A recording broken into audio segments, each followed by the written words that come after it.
Welcome back to the Deep Dive. Today, we're cutting through all the noise around corporate responsibility. We are. We're going to explore what might be one of the most rigorous, data-driven frameworks out there for organizational success. And it's a model that I think really proves that business excellence isn't just about maximizing shareholder profit. No, it's about maximizing comprehensive value for everyone involved. We have a fascinating stack of sources today. We do. It's all centered on this really insightful research by Rigby, Alon, and others from 2023. And what they do is they take this long-standing philosophy of stakeholder value. Which has been around forever, right? Exactly. But they transform it into something that is measurable and crucially implementable as a strategy. So we're going to analyze the steps. We'll look at a really complex case study from the private sector. And then for our big mission today, we're going to apply that very same lens to one of the most complex non-business organizations on the planet. England's National Health Service, the NHS. It's the ultimate stress test for this model. Okay, let's unpack this. We have to start with this foundational idea, this global consensus that's been building, the shift from shareholder to stakeholder value. Right. And this isn't just a trend, is it? It feels more like a fundamental cultural restructuring of what we expect from big organizations. I think that's exactly right. It's a seismic shift. Let's set the scene. If we go back to July 2019, Fortune commissioned a huge survey, over 1,000 U.S. adults. And the results were, well, they were eye-opening. Staggering. 2/3 of the people they surveyed believed that making the world a better place should be a company's primary objective, not just some nice side benefit. That finding is so critical because it really captures the public mood. And, that mood has only intensified since 2019. For sure. We see this borne out in major global trust analyses. The 2022 Edelman Trust Barometer, for example. It explicitly noted that public trust in government and media is, it's low. Very low. And as a result, businesses are now expected to step into that leadership vacuum. People look to them. They're expected to be the unifying force, ethically speaking. That's the expectation. And to shape policies that deliver a comprehensive benefit, not just, maximizing quarterly returns for a handful of investors. It's interesting how often this concept gets treated like some new 21st century ethical invention. Right. But you point out that this whole discussion, the idea that a company serves an entire ecosystem, it actually predates 1971? Oh, absolutely. The underlying theory has been around for decades. Klaus Schwab was defining and publishing these very concepts way back then. What was he emphasizing at the time? He was emphasizing that an organization's success is inherently fundamentally tied to societal benefit. And what have the decades of research since then shown us? They've shown us that the companies that genuinely consider all of their stakeholder interests, from suppliers to employees to the local community, those are the ones that exhibit true resilience. And enduring success. Exactly. They're built to last. And the reverse is just as true, right? If you neglect that ecosystem, you're essentially just inviting operational friction into your business. Precisely. I mean, think about it. If you fail to account for the well-being of your workforce, what happens? You get high employee turnover. People leave. And if you neglect environmental concerns in the community where you operate. Protests, regulatory risks, bad press. Exactly. These aren't just, ethical downsides you can write off.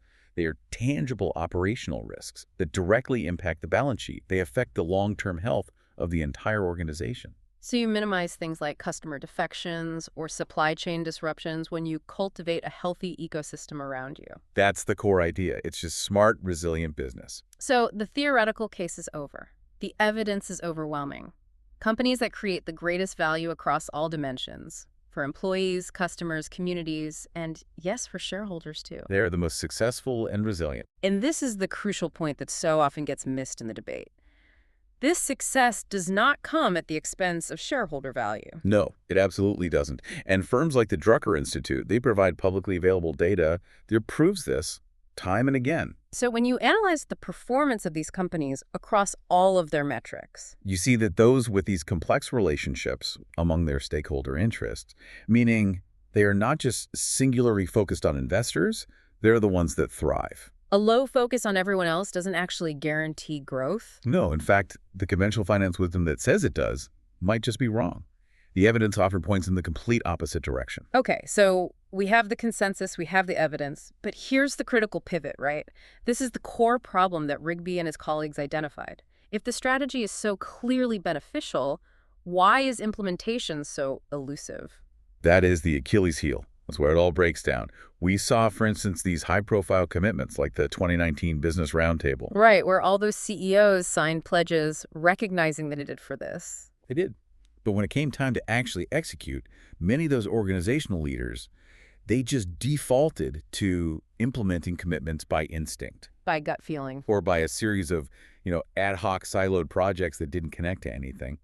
And instinct is simply not an enduring mechanism. It's not a strategy. So when the supportive CEO who had that instinct moves on, The commitments often just evaporate. They vanish because the strategy was never structurally embedded in the first place. so we have to move past good intentions and into hard methodology. We do. And that's where this data-driven framework we're diving into today comes in.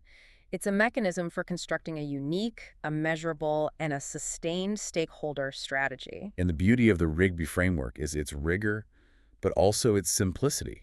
It boils this incredibly complex task of strategic reorientation down to 3 actionable phases. Okay, walk us through the mission. What are these core steps? So the first step is fundamentally external.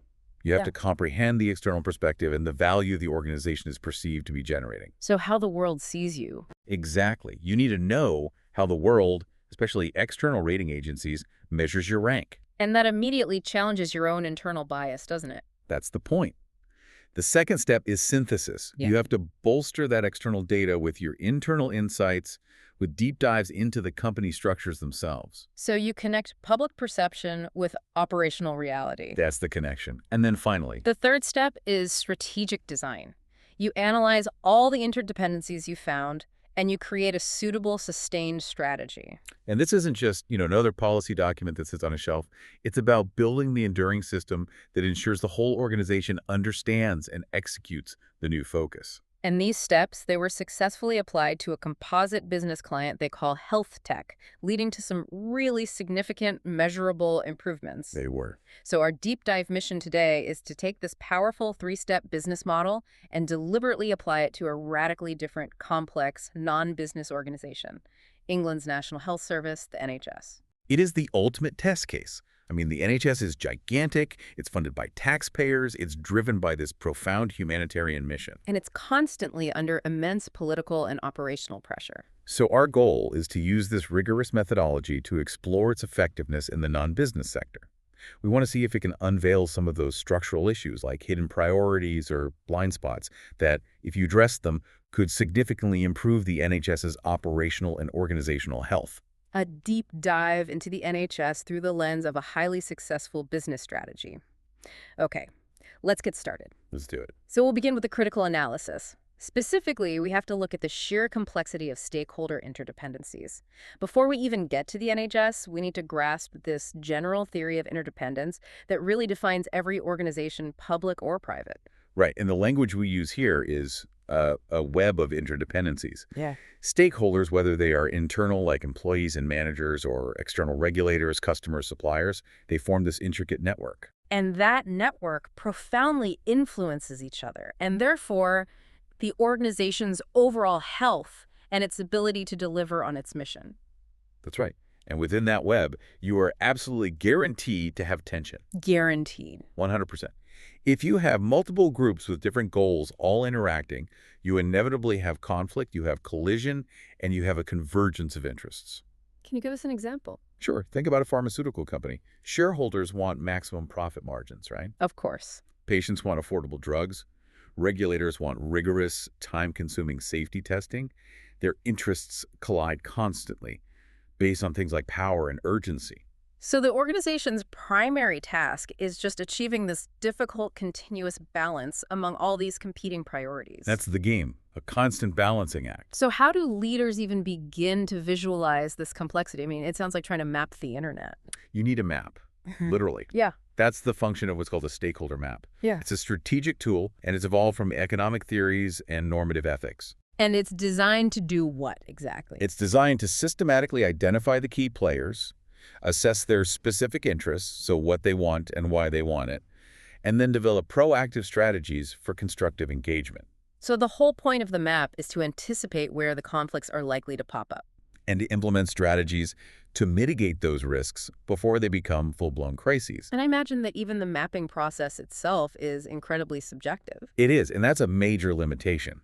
The map is often limited by the business leader's own biased acknowledgement of the legitimacy of certain stakeholders. What do you mean by that? Well, leaders tend to focus heavily on the groups that hold the most immediate power or urgency. The big investors, the loudest customers. And they often ignore the smaller but equally legitimate groups. Exactly. And that skewed perspective can leave crucial long-term risks completely unaddressed. That's fascinating for a business that's focused on profit.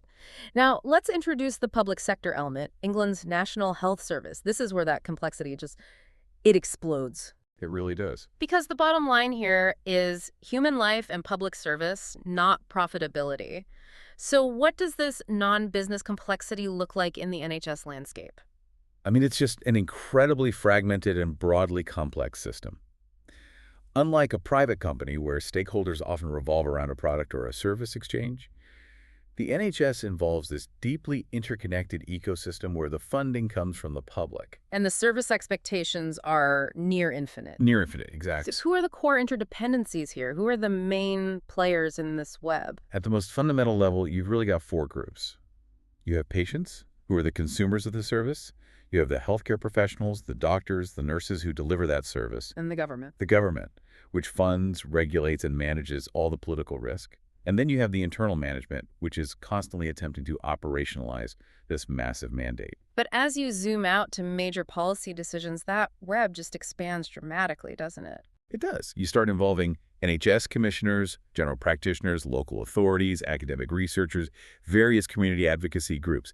Every single decision ripples through that entire network. And within the professional structure itself, there is that inherent internal conflict that seems to define so much of the policy debate around the NHS. Yes, that tension is classic and it's structural. On one side, you have the healthcare professionals. Their focus is on clinical independence and delivering the absolute highest quality of care, regardless of the cost. And on the other side? On the other side, you have the managers, who are entirely focused on efficient resource management, on adherence to strict budget constraints, and on operational efficiency. And their goals are often mutually exclusive in practice. They are, and that creates this persistent internal friction that management has to constantly mediate. It sounds like a perpetual tug of war. So what is the single thread that prevents the entire system from just tearing itself apart? What's the guiding purpose? Well, the official guiding purpose, as set by NHS England, is to deliver high-quality service for all. For all. And that shared objective, that universal mandate of free, high-quality care, is the theoretical alignment mechanism that all of these stakeholders are supposed to refer back to. It's meant to unite their tasks and goals, despite all their operational conflicts. So let's use that guiding mantra, that purpose, and break it down using Keller's model. For anyone who's unfamiliar, Keller's brand mantra model is a framework used to define the core essence of an organization, summarizing its brand in just a few powerful words. It is. Why is analyzing the NHS through this particular model so useful for a stakeholder deep dive? It's useful because a mantra is supposed to be the internal compass. If stakeholders are confused about priorities, they should be able to refer back to the mantra. And Keller's model breaks this essence into three precise components. It does. The first is the emotional modifier. This component defines how the brand should make people feel. It provides the psychological anchor. So the feeling the brand is supposed to evoke. Exactly. The second part is the descriptive modifier. This component defines the nature of the product or service category.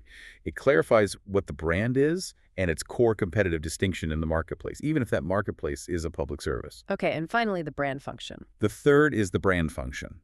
This component defines what the brand does. It describes the core benefits it provides to the customer or the user. And when you combine all three, you get a brand identity that's clear, concise, and communicable across the entire organization. So applying that to the NHS philosophy, which is meant to guide its entire leadership perspective, what do we find? The analysis identifies three really clear pillars of the NHS philosophy.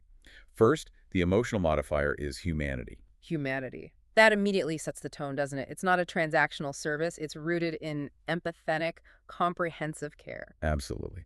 Then the descriptive modifier is public trust. This defines the nature of the brand, emphasizing that its very existence relies on public confidence. It's what differentiates it from private healthcare. And the brand function. The brand function is simply healthcare. Simple, direct, and it defines the core service. Humanity, public trust, healthcare. That is powerful. And it clearly defines the organizational soul. So how does this philosophy directly influence stakeholder strategy? Well, this mantra is supposed to govern everything. I mean everything. Resource allocation, major policy formulation, talent management, even how employees interact with patients on a daily basis. And in a stakeholder context, it sets the expectations. It sets the expectations. Stakeholders, particularly the public and the workforce, expect the NHS to adhere to those humanity and public trust pillars. If the organization drifts from this, expectations are unmet. And that leads to dissatisfaction, high turnover. And a failure to retain the very stakeholders whose values align with that mantra in the first place. It is the metric by which we can judge their performance, not just their budgets. Okay, so we've established this complex web of stakeholders and the NHS's guiding philosophy. Now we have to move to the practical application. Understanding the organization's focus and weights. How does the NHS actually prioritize its efforts, regardless of what its mantra says? Right. And this is where we anchor the discussion back to the hard data. We have to reiterate the evidence supporting comprehensive value creation. The core finding of the Rigby research, which is supported by the Drucker Institute, is that focusing on all dimensions of performance does not come at the expense of shareholder value. It's a myth we have to dispel. We do. Can we spend a bit more time on that specific data point? Yeah. What does the Drucker Institute actually measure to come to that conclusion? The Drucker Institute uses these really robust metrics that analyze corporate behavior across 5 dimensions: customer satisfaction, employee engagement and development, innovation, societal benefit, and finally, financial returns. So they're essentially grading companies on how well they perform on all of these non-financial indicators. That's right. And when they analyze the highest ranking companies, the ones demonstrating high value creation across all of those dimensions, they find that those companies consistently return shareholder value that is similar to or even better than the market index. So the argument that doing good is financially detrimental, it just fails the data test. It completely falls apart under scrutiny. And the data from Just Capital is, it's even more compelling in proving out performance. It is. Just Capital is an independent nonprofit that rigorously ranks companies based on how they treat their workers, their communities, and the environment. And they found a clear competitive advantage. What was the number? Since 2016, companies in the top 50% of the Russell 1000 index for their impact across all those areas, communities, environment, employees, and shareholders, have outperformed the returns index by a remarkable 6.55%. 6.5%. That is a substantial long-term difference. It shows that investing in your stakeholders isn't just philanthropy. It's superior capital allocation that drives sustainable competitive advantage. So the data proves that strategic, balanced stakeholder prioritization works. Yet, back in the real world, organizations often resort to this instinctive prioritization. They shape their internal strategy based on what they feel is urgent at that moment. And the NHS is a perfect example of this. The post-COVID realization serves as this powerful and frankly painful case study in the dangers of instinctive prioritization. What happened? During the height of the pandemic response, decision-making needed to be lightning fast. But it was often hampered because there was no consensus on how to appropriately weight all the critical stakes. Can you give us an example of a conflict that arose because of this lack of weighting? Sure. Consider the rapid construction of the emergency Nightingale hospitals versus the need for workforce well-being. The urgent priority became operational efficiency and capacity, just building the hospitals, which meant that things like clinical excellence and workforce well-being were often sidelined. And that led to burnout and resource allocation difficulties later on. So stakes like clinical excellence, workforce well-being, accountability, financial sustainability, and operational efficiency were just constantly colliding. Constantly. Yeah. And it led to decision paralysis or, suboptimal choices. Yeah. This confusion highlighted that while the NHS recognized all of its priorities, it hadn't explicitly weighted them. So we can look at the official literature, the reports, the strategic plans, and we can identify these recognized NHS priorities. Right. Patient-centered care, clinical excellence, operational efficiency, workforce well-being, accountability, and financial sustainability. Those are the 6 pillars the system talks about. They look great on paper, But the Rigby model forces us to move from the stated priorities to the implicit focus. And so what they say versus what they do. Exactly. Yeah. By performing an empirical evaluation of major NHS documents, annual reports, long-term plans, strategic papers, the researchers were able to quantify the weight assigned to each of those priorities. They use a total possible weight of 10.00. And this is where the organization's real, often unacknowledged strategy is laid bare. This is where you see the truth. Okay, let's get into this data deep dive. The weighting imbalance. What were the specific weightings, and how did they compare? The results were highly revealing, and they really reflected that internal friction we were just talking about. Unsurprisingly, the highest weighting went to the areas that reflect the core mission and the immediate crisis response. So, clinical excellence. Clinical excellence scored the highest at 1.9. That makes sense. It's the professional heart of the system. And workforce well-being. It followed very closely at 1.88, which reflects the constant discussion around staffing crises and retention. Patient-centered care was 1.79. Operational efficiency came in at 1.75. And financial sustainability, the managerial concern. That dropped down to 1.41. So those 5 categories are actually quite tightly grouped. It reflects a relatively balanced, if strained, focus on core delivery. It does. But what about the final category? This is the critical finding. Accountability scored the lowest, significantly trailing all the rest at a shocking 1.27. 1.27. That is profoundly low, especially when we consider the brand mantra we identified earlier: humanity, public trust, healthcare. Right. If the entire mission relies on public trust, how can accountability, the very mechanism by which trust is earned and maintained, be prioritized so weakly? It creates a fundamental strategic gap. The low weighting on accountability doesn't just mean poor public relations. It signifies a systemic failure to integrate public scrutiny into the planning and reporting flow. And we see the consequences of that in strategy every day. We do. For example, a major challenge facing the NHS is the spiraling demand from the aging population. Solving this requires deeply complex community-driven healthcare strategies. And those strategies inherently demand high levels of local accountability and public participation. Exactly. But if accountability is implicitly deprioritized, then the voices of the public and the community stakeholders, the very people whose input is needed for innovative, bottom-up solutions, are not being sufficiently recognized or weighted. So their concerns about transparency or resource waste are just not entering the strategic calculation with enough force. The 1.27 score is not just a number. It's a symptom of a structure that prioritizes its internal delivery metrics over its external legitimacy and its ability to build trust. Okay, so now we move into the application phase of this Rigby framework, which is where we try to correct these imbalances. Step 1, making sense of external and internal insights. We have to start with the external perspectives. We need to understand how the organization is rated by outside observers. This first objective, understanding how rating agencies measure the company's rank, is absolutely essential for tackling organizational complacency. Because it forces you to look in the mirror. It does. External ratings provide objective data that is often painful, but it's invaluable because it challenges leaders' inherent biases. Leaders almost always believe their organization performs better than external metrics indicate. Let's use the health tech model to see how this translation of an external rating into an internal strategy actually works. How did they quantify value? How did they determine a net value creation metric? So health tech used a robust, multi-stage quantification process. First, they had to tackle the problem of comparing different data sets from different agencies, comparing apples to oranges. Right. They utilized multi-criteria analysis tools to translate the data they got from sources like the Drucker Institute into one uniform standardized measure. So if the Drucker Institute says company A is excellent on employees and poor on community, how did health tech turn that qualitative data into a single number? They created a uniform scale. They treated plus 100 as the score for exceptional value creation for a specific stakeholder group, and negative 100 as significant value depletion. It's almost like a corporate GPA.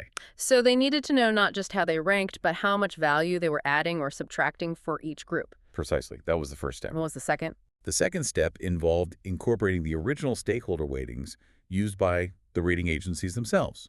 So, for example, the Drucker Institute might historically weigh customer importance at 15% and shareholder importance at 21%.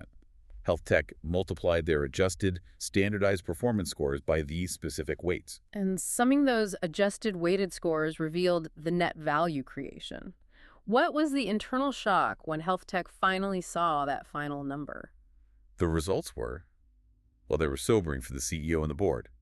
The numbers showed that health tech was primarily generating short-term shareholder value and was doing okay for certain customer groups. Yeah. But its strategy was actively diminishing value for its discontented workforce, for local communities, and for its suppliers. Their total net value creation was low compared to their competitors. The external data forced them to confront the reality that their current focus was unsustainable and, frankly, toxic for the wider ecosystem. So, applying that concept to the NHS, we need to understand how the NHS looks from the outside. What do external sources like the Policy Institute, the Health Foundation, and Ipsos MORI tell us? These sources, which conduct large-scale public surveys, they essentially act as our external rating agencies for the NHS. And what do they show? They show crucial metrics that reflect that deep imbalance we saw in the implicit weightings.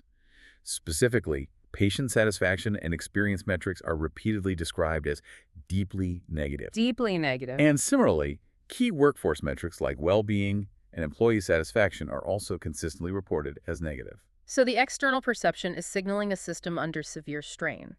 And this negative external perception connects directly back to that low internal weighting for accountability, doesn't it? That is the critical link. The public sees long waiting lists, failures in specific service areas, a lack of transparency. When the public tries to hold the organization accountable and the organization lacks the structural weight to respond adequately, that negative perception just solidifies. A high-performing, accountable organization would turn that negative feedback into actionable structural change immediately. Yes. The NHS's negative external perception shows its difficulty in executing that feedback loop. And that brings us seamlessly to step 2, internal data analysis and strategic formulation. External data shows us what the problem is, but the internal data has to reveal why it's happening. Exactly. The purpose of internal analysis is to enhance and refine that external data. You use it to articulate a strategy that not only states the organization's purpose, but sets clear criteria for progress and quantifies the value created for each stakeholder group. And the health tech CEO's discovery during this phase is one of the most powerful insights of the entire case study. It really is. What was health tech's internal discovery? The CEO, this guy Ward, he realized that the external agencies were heavily focused on second-tier customers for their satisfaction measures. In this case, it was the patients who were receiving treatment using their medical equipment. But patients often have very limited knowledge of the equipment's reliability or its usability. Exactly. So they were measuring satisfaction from people who couldn't accurately judge the product. It was a classic metric mismatch. So what did they do? Health tech pivoted.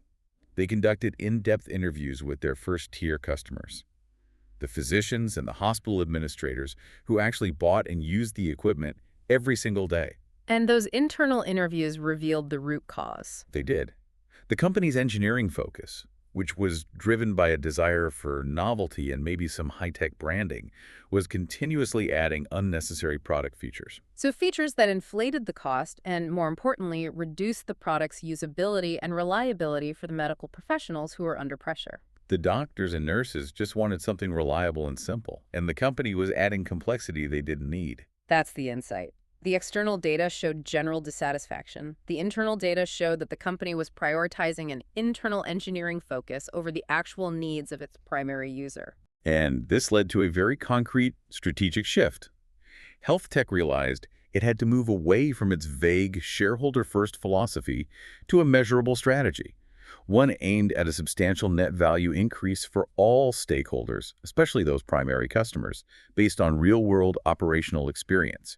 They established new weights that reflected this reality. So let's apply this internal assessment process to the NHS.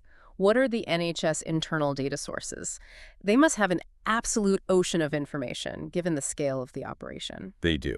The NHS utilizes a massive, diverse array of sources: clinical records, operational data on scheduling and resource allocation, comprehensive patient surveys, detailed workforce metrics on staffing and job satisfaction, and of course, financial data. And these data sets are excellent at tracking clinical effectiveness, efficiency, patient care, financial health. They are, but the internal data has the exact same glaring blind spot we found in the strategic weightings. While these sources provide strong insights into efficiency and care, they yield very low insight on accountability, especially when you frame accountability against that organizational mantra: humanity, public trust, healthcare.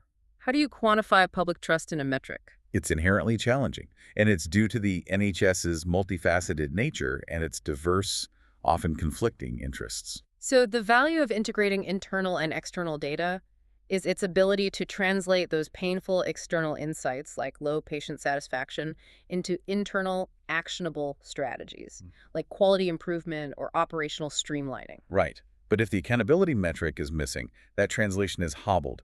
The system cannot self-correct efficiently. So what's the conclusion? The conclusion drawn from applying the Rigby model is that to address these structural deficiencies, the high operational strain and the poor external perception, the NHS must employ critical priority weights and performance metrics that specifically favor and recognize stakeholders whose main interest is accountability. Without that structural shift, the NHS can't match its external image of public trust with its internal reality of strained operations. The fundamental disconnect. We've diagnosed the problem, this accountability deficit measured at 1.27, and we've mapped the internal and external realities. So the final crucial step is step 3, sustaining the unique stakeholder strategy.